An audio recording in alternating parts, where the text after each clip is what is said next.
TV24 network में आपका स्वागत है। मैं हूं आपके साथ शिखा मेहरोत्रा। पश्चिम बंगाल विधानसभा चुनाव से पहले बीजेपी ने अपनी रणनीति साफ कर दी है। बीजेपी ने अब तक मुख्यमंत्री चेहरे का ऐलान तो नहीं किया, लेकिन पार्टी ने यह संकेत दे दिया है कि वो इस बार बिना सीएम फेस के चुनावी मैदान में उतरेगी। पार्टी का पूरा फोकस नरेंद्र मोदी के नाम और उनके विकास एजेंडे पर रहेगा, लेकिन पार्टी ने यह संकेत दे दिया है कि वो इस बार बिना सीएम फेस के चुनावी मैदान में उतरेगी। पार्टी का पूरा फोकस पीएम मोदी के नाम और उनके विकास एजेंडे पर रहेगा। पार्टी का मानना है कि जनता किसी एक चेहरे के बजाय विकास नीतियों और प्रदर्शन के आधार पर वोट करती है। यही वजह है कि पार्टी बंगाल में भी मोदी मॉडल को आगे रखकर चुनाव लड़ने की तैयारी में है।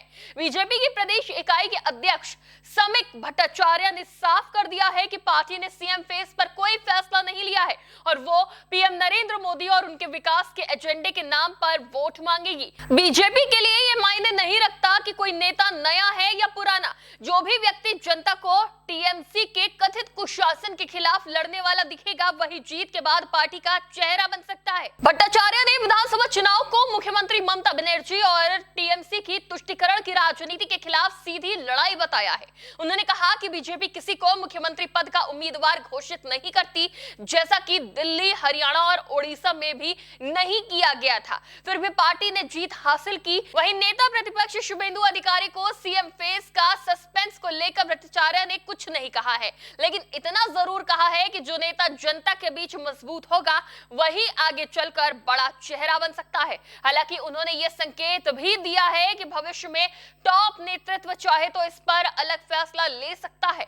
हम विकास पुरुष प्रधानमंत्री नरेंद्र मोदी को आगे रखकर चुनाव लड़ते हैं, जो विकास के प्रतीक है। इस पर कश्मीर से लेकर कन्याकुमारी तक के लोग भरोसा करते हैं। भवानीपुर से अधिकारी को उतारना ममता बनर्जी को उनके गढ़ में सीधे चुनौती देना है। भट्टाचार्य ने 2021 के नंदीग्राम चुनाव का जिक्र करते हुए कहा कि बीजेपी टीएमसी के उस दावे को परखना चाहती है कि बनर्जी की हार लोड शेडिंग के कारण हुई थी। उन्होंने आरोप लगाया कि पिछले 5 सालों में नेता प्रतिपक्ष को विधानसभा से 11 महीने तक निलंबित रखा गया और उनके परिवार पर हमले हुए। इस चुनाव को केवल बीजेपी और टीएमसी के बीच मुकाबला नहीं, बल्कि एक निर्णायक सभ्यतागत संघर्ष है।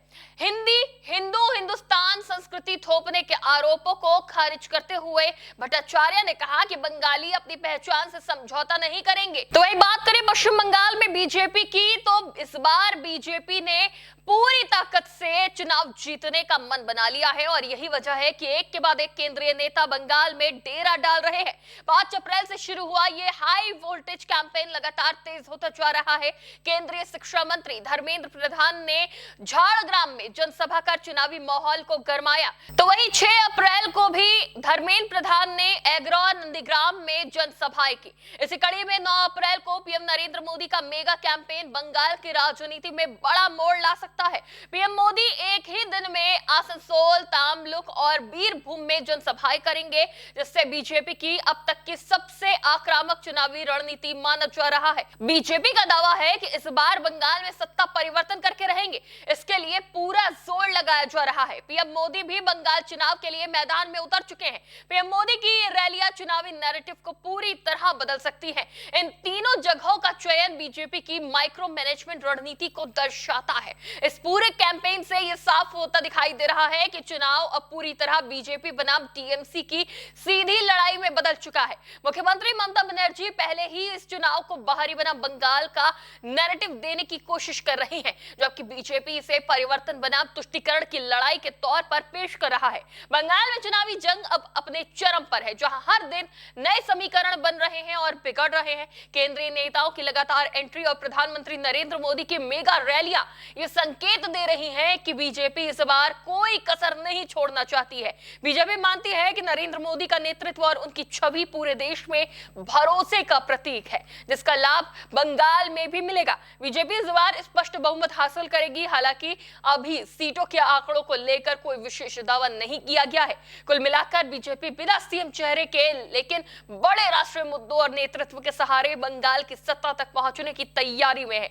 अब देखना होगा कि बिना मुख्यमंत्री चेहरे के बीजेपी ममता बनर्जी की अगुवाई वाली टीएमसी को कितनी कड़ी टक्कर दे पाती है। इस पर आपकी क्या राय है, हमें कमेंट करके जरूर बताएं। फिलहाल के लिए इतना ही। देखते रहिए TV24 नेटवर्क।